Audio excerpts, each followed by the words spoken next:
This is Andi Purewal for Boxing News. I'm joined by another Andy Clarke here in Telford. Andy, always a pleasure. How's life treating you? What did you make of a press conference for Box Off? I'm good, thanks. Yeah, I enjoyed it. I got asked to get involved with this a while ago now, a couple of months ago, maybe longer than that, and I liked it from the beginning, and I think there's a lot to like about it. You know, I don't really look to spread myself too thin, and from the beginning, really, I just thought the concept of it's solid because I think the team aspect's quite interesting. No one's really managed to do that in boxing, apart from World Series boxing in the amateurs, but only, only the likes of us know about that. Whereas if you're looking to get boxing out to a wider audience, then I think a team thing works. City versus city, I think, works. And then you need good fights. I don't think name recognition really matters. Name recognition the captains does, so they've done well with that. You know, Johnny, Nelson, Ricky Hatton, JK, Tom Skinner. So you're appealing to quite a lot of different areas there. And I think the matching's been good. You know, Paul Webb and Xavier Miller doing the matching. I know most of the guys on the card, but I don't know them all. And I like that as well because I do know most fighters. But when I saw the list, I thought, OK, well, I don't know all of them. So I've been catching up with them today. So that's been interesting. And they're up for it. You know, a couple of them are firing off at each other today. And that's out of absolutely nowhere as well because they don't know each other. But it is a big opportunity. And, you know, they all said the same thing up there. And I think they've all struggled with ticket sales, almost all of them. Some of them are boxing in the away corner. Some of them are trying to make a fist of it in the home corner. But yeah, I think it's got plenty going for it. You know, it's the kind of thing that deserves to succeed. And I really hope it does. Andy, we're used to seeing boxing try and throw up different concepts, different ideas. Just sticking with kind of a tournament format. In the past, we had Prize Fighter, Boxer, more recently doing their tournaments across the different divisions.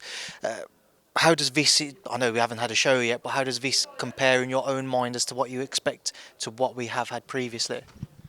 I mean, the difference is the team thing, isn't it, basically? Because with Prize Fighter, that's a real solid format. You get 8 fighters, which isn't easy in the same weight division. That's the difference that makes this potentially easier but also harder, I think, is to make matches across multiple weight divisions and kind of probably needing a reserve for all of them and stuff like that. That's the differentiator between this and Prize Fighter. So both have got their issues if you're trying to organise it. And this time around for the semi-finals, the aim was to get 5 fights in 5 different weight divisions, and they managed to do it in 3, which I think, given the amount of time they had, is pretty good. But I expect what we see in the ring to be pretty much the same. They've gone for 4-round fights rather than 3-round fights, which is interesting because it just gives you that one extra round. So it's not that absolute sprint, and a lot of these guys are kind of, I mean, a lot of them have got beyond 4-round stage, but if you're in the away corner, you'll still end up boxing a lot of 4-rounders, won't you? So it's more what they're used to, I suppose. But I think it'll be identical in that everybody's coming to win. Everyone's coming to win because the purse is decent, and it's just a good opportunity for them to show what they can do. If they feel like they really could do something but don't have the backing, then the motivation is obvious. If you're Darryl Sharp or Robbie Chapman, where you're probably going to go back and box in the away corner, whatever happens in this, it's just a chance to show people, listen, when I've got a level playing field and proper notice and everything's fair, you know, all is not what it seems. You know, I could do more than I've done. And just one thing you picked up on there, and moving away from this show, kind of we're going to have 4 3-minute rounds instead of what we usually get in 3. Obviously, just on the women's side of boxing, Amanda Serrano is going to compete in 12 3-minute rounds in her upcoming bout. It's obviously been a hot topic over the last couple of years. Do you think it's the right move now to start to see that introduced? I'm kind of undecided on this, really, because I've always really enjoyed the 10 2-minute rounds because I think it gives female pro boxing a different signature to men's. And I don't think it's necessarily, well, I absolutely don't think it's a case that in sport females have to do exactly what males do to be of equal value. But people do tend to think along those lines at times. I think you're missing the point. You know, if you just bang on constantly about, oh, well, how can they ever get paid the same if they don't box for as long? And it's just so basic that. But a lot of fighters are calling for 3-minute rounds, and so you have to kind of respect that. And if you get two fighters who are happy to do it, then and the commission or the board of control allows it, then of course, yeah. But you'll get some fighters right up towards the top who'll say, no, I'm happy with 2-minute rounds, and we could see a few disputes, I think, along those lines. They're all towards that top end. They're all more than capable of it. Nobody's questioning that. It's just that if you can box that ferocious pace for 2 minutes, recover for a minute, and do that 10 times, then you can be really difficult to beat. That extra minute might not really suit you, but Serrano's wanted 3-minute rounds for ages, so I'm not surprised that it's her. Andy, just moving away from that, your thoughts on a few other topics before I let you go and enjoy the rest of your day and rest of your time here in Telford. I want to get your thoughts on kind of a change in landscape in Saudi Arabia. There seems to be the Joshua Wilder fight's fallen by the wayside a little, but seems to be a lot more kind of negativity around whether that fight happens or not. What do you make of how things seem to be changing out there? Obviously Fury and Ngannou falling under a different promotional banner as well now. Yeah, I mean that is interesting, isn't it? Because Skills Challenge were the first, weren't they? And I was out there working for them in February on that Jake Paul Tommy Fury fight, and it seems to be a bit frustrating for them. Getting things over the line seems to have been a little bit of a problem. I've no idea what the reasons for that are, but you look at the bare facts, and since they kind of emerged, there's been Ruiz AJ rather. There's been Usyk AJ, and there's been Paul Fury, and other than that, there's not been anything else, and that does kind of make you wonder a bit. Whereas this is a different outfit, although not completely different, as I understand it. It's different ministerial levels or different ministry levels or something like that. But it would appear that maybe the one that's putting on Fury and Ngannou, they are able to make decisions a bit faster, possibly. And some of the plans I've heard for Fury and Ngannou sound absolutely wild. Like I'm hoping to get out there with TalkSport, and I think they've pretty much got the fight, to be honest. But I don't think they haven't announced it anyway. So you can never be completely sure, can you? But yeah, I don't know about you, but some of the plans, I probably shouldn't say what they are, but in case I'm wrong or I'm not supposed to. But some of the plans for it are just mega. I mean, they're really, really going to town on it. Yeah, we'll see. We obviously saw quite an extravagant press conference to launch it all, and that kind of really kicked off with Fabio Wardley and David-Adeleye on the red carpet. I'm sure you've seen all those videos circulating, Andy. What did you make of the fallout from that? How would you expect to see that entire process play out? I don't know if I've just missed it. I don't actually know what's the current situation with that fight, because of course it was due to rather be announced for Fury and Ngannou. Yeah, I don't know either, but I saw Frank Greaves, David-Adeleye's trainer, about 2 or 3 hours later, because I was at a dinner thing in Lancaster Gate that night, a dinner show, and he was doing a corner, and he'd come straight from it basically, and he said to me that it seemed like the cut kind of round about the chin area was maybe a problem. I think there might have been a bit of a nick around the eye, but that didn't seem like it was too bad. But the other one could be, and it's only 8 weeks away, so I don't know. If Fabio goes through with it, then I wouldn't say he's necessarily taking a risk, but I think it probably would affect his preparation. He probably, maybe wouldn't be able to spar for a couple of weeks, leaving that to heal up, and that's not really what you want when you're 8 weeks out. But there's a lot of money involved in this, and it's a massive card to be on, so I think he'll be trying everything he can to satisfy himself that he can take the fight still without putting himself at any kind of worrying disadvantage. But with that kind of thing, I just feel like, I was talking to one of the security guys about this just 5 minutes ago actually. I just feel like people need to be a bit more mindful of the fact that you can't really let fighters get at each other in that way, because as soon as you get to a situation where they're in each other's space and they're really close to each other, I mean, anything can happen, really. It's easy to look at it and think, oh, well, they wouldn't do that because they've got a massive fight and they won't jeopardise it. But when you've been around it a while, and you know yourself from being around all of this, it doesn't take a lot for basically all bets to be off. You know, if they're standing face to face and then one of them shoves the other one and does something that the other one feels like they have to reply to, then it can escalate really, really quickly. And it won't, the fact that there are cameras there or it's a big show or whatever it is, that just won't be a factor in the moment.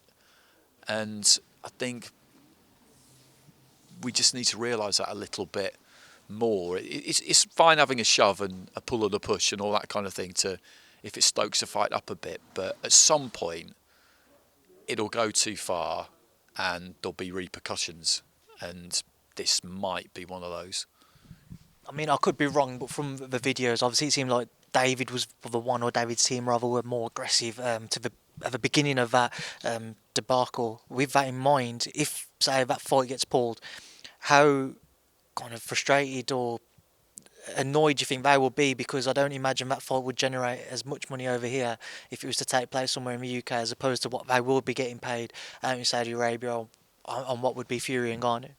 Yeah, and that's why I think Fabio will be doing everything he can to, just like I say, satisfy himself that he's okay to take it without it being, you know, without, say, should he lose, him to look back on it after the event and just think, I shouldn't have done that.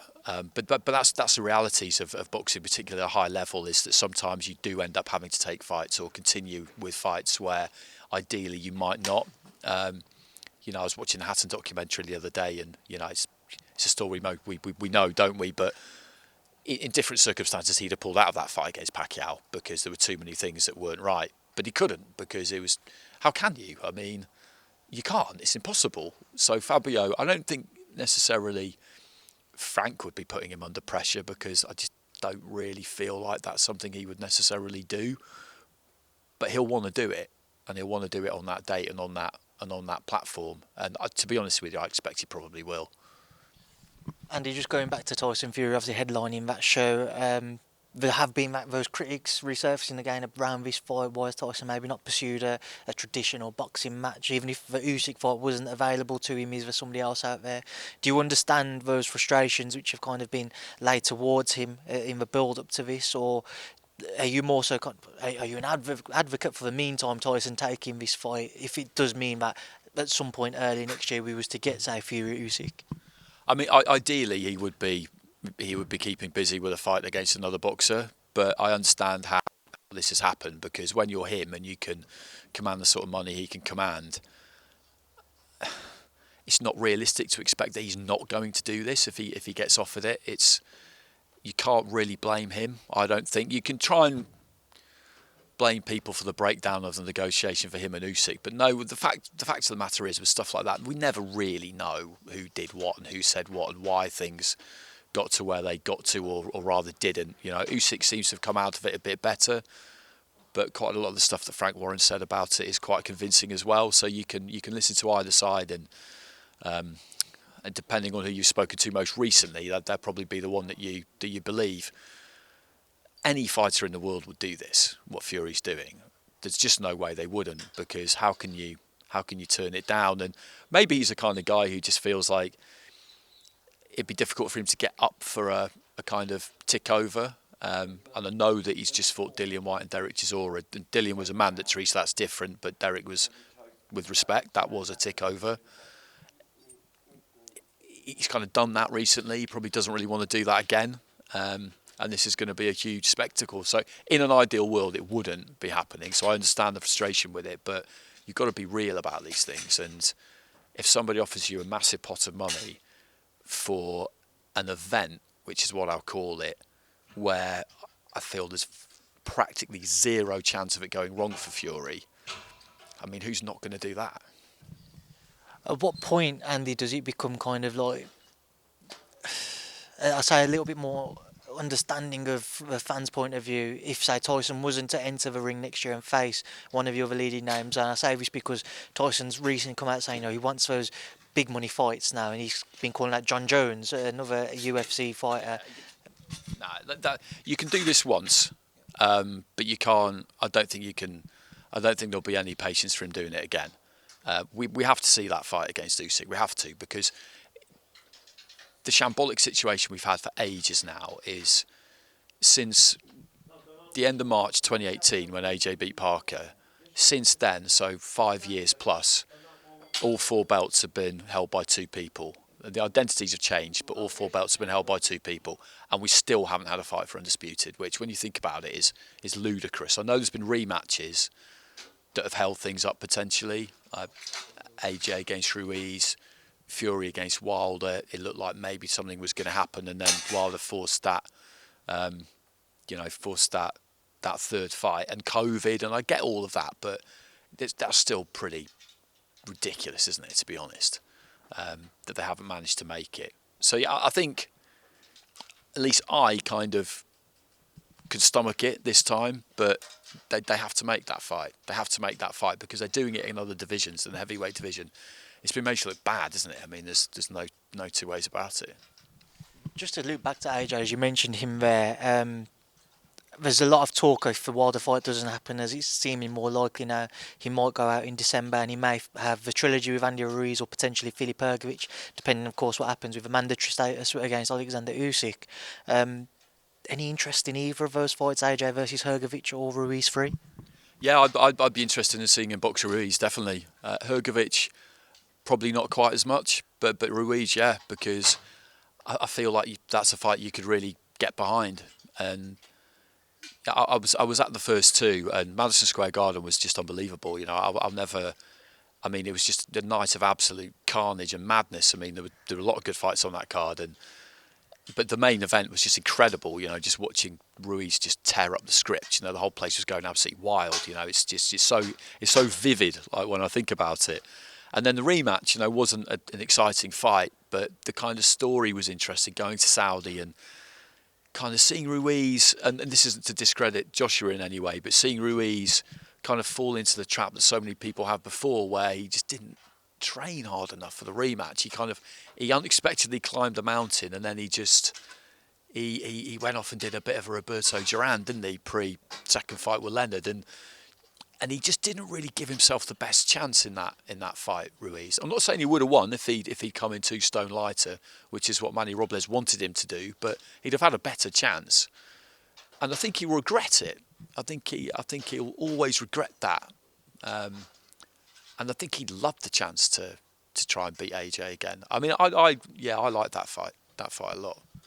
And there's just a couple of names I just want to touch on before I wrap this up, because otherwise we will be here for quite a while, because there's a lot of great fights on the horizon. He's Chris Eubank Jr. A lot of talk about what's next for him after he defeated Liam Smith. He called out Conor Benn, he called out Cal Brook, who were both ringside for that fight. He's also called out Canelo most recently. Would you have any interest if a fight between Canelo and Eubank Jr. could be made? Yeah, I would because it's funny, like everybody always, well, not always, but for a while people were talking about how, you know, Chris was never really a super middleweight, and I did it myself, but I think super middleweight is his best weight, because getting down to middleweight now I think is tough, and I know it's supposed to be and all of that, but at super middleweight he had bundles of energy. He probably weighed in at 12 stone and got in the ring at about 12 stone 2, and people don't really like to do that now, but he was full of energy, his work rate was amazing, his punch resistance was really, really good, and the extra weight is bound to help a bit with that. So him up against Canelo at super middleweight, why not? You know, you look at when he cleaned out that division, he beat some good fighters, but there isn't really anyone out there for him now apart from Benavidez, I think, really, who kind of gets you going. So Eubank Canelo at super middleweight, I mean, I definitely would like to see it. And if you're Canelo, I don't see why you wouldn't be interested in that, because Eubank is a big name. He's got good name recognition here. People might look at him and just think, well, he's nobody in the grand scheme of things, and that wouldn't be true either, because you know he's got some good wins. But let's say he wants to come and box in the UK, Canelo. Who else are you going to fight? Like that's get him over here, and I don't know what kind of capacity he could do, whether you could do that in a stadium or not. Everybody just immediately says stadium fight, but would it be all? They think about that and weigh it all up, but I think, yeah, I'd be all over that. And just final thing with Junior, on a lighter and a more warm-hearted note, obviously we've seen him back out in Dubai and he's been looking after Raheem, the son of Sebastian, obviously sadly passed away. Just want to get your thoughts on seeing kind of the role that he stepped in, obviously video circulating, and how heartwarming that's been just to see that as well. Yeah, I've always liked Eubank Jr. I've always found him whenever I've needed to speak to him, which hasn't been much. I've always found him courteous, punctual for the most part. I know he's not always for gym visits, but when he's kind of got a range scheduled TV stuff, he's on time. He knows exactly what you want. He's a professional, and I find him quite interesting. And he's clever the way that he manages to get under people's skin. You know, not many people can do it the way that he does it. So I've always kind of, I've always kind of liked him in that regard. And I do really hope now that, and all right, he bought into the villain thing, and he got booed, and he can always kind of claim that he can never quite work out why, but it was his persona that basically got him booed, but it was persona that got him recognised as well as the surname. But I really do hope now that people take to him a bit more, and I think they will, you know, when you see stuff like that maybe he can become a bit more of a kind of people's champ, because I was saying this on the pod the other day with, it might have been with Rob and Barry, but or it could have been somewhere else, but I'm keen on that idea, because he has done it the hard way. I know you get a big advantage with that surname, but there are drawbacks as well. And every fighter you talk to about Eubank, what they always tell you is that he was made for it, and he proved it in that rematch, because we were all wondering, you know, was it all just chat? You know, will he be able to come back from something like that? And he did. So I'd be, you know, a bit of love for Eubank later on in his career. You know, why not? I think he's earned it. How big, Andy, then would a fight between Junior and Conor Benn be, when you mention the surnames there, after everything that's happened in this last year? Yeah, it would be. It'd be huge. I mean, there's no point pretending otherwise. There are obvious problems with it, and we still have to see the situation get satisfactorily resolved, because I don't really know what the next step is now. No one seems to have really known what the next step is at any point during this whole thing. But you can't just kind of kill it with time and just think, well, people will just get bored of this in the end, because I don't think that'll happen with the border control. So if it's going to happen in the UK, and it really should happen in the UK, it'd be terrible if it didn't, then he's got to get his licence back. And I know he gave his licence up, but he'd have to be in a position where, should he reapply for one, they'd give him one. And I don't see that happening anytime soon. So if they want to get it done, then the window is probably not that wide, because it never is in boxing, is it? Like, you need to strike while the iron's hot. And the interest in it now is bigger than it's probably ever been. It would have to be abroad, and I just think that would be a real shame. But whoever's putting it on, and you'd imagine it'd be DAZN, they're not going to be too bothered about that, because the pay-per-view sales are going to be better if you can only get 15,000 people in, and it's overseas. So it would be massive. I mean, there's no point pretending otherwise. But it's just so problematic, because for obvious reasons. All right, Andy, I'm sure I've probably taken a lot more of your time than you signed up for at the beginning of this, but I've enjoyed this interview. I'll leave you to enjoy the rest of your time here in Telford, and enjoy tomorrow night. Thank you for speaking to me. No problem.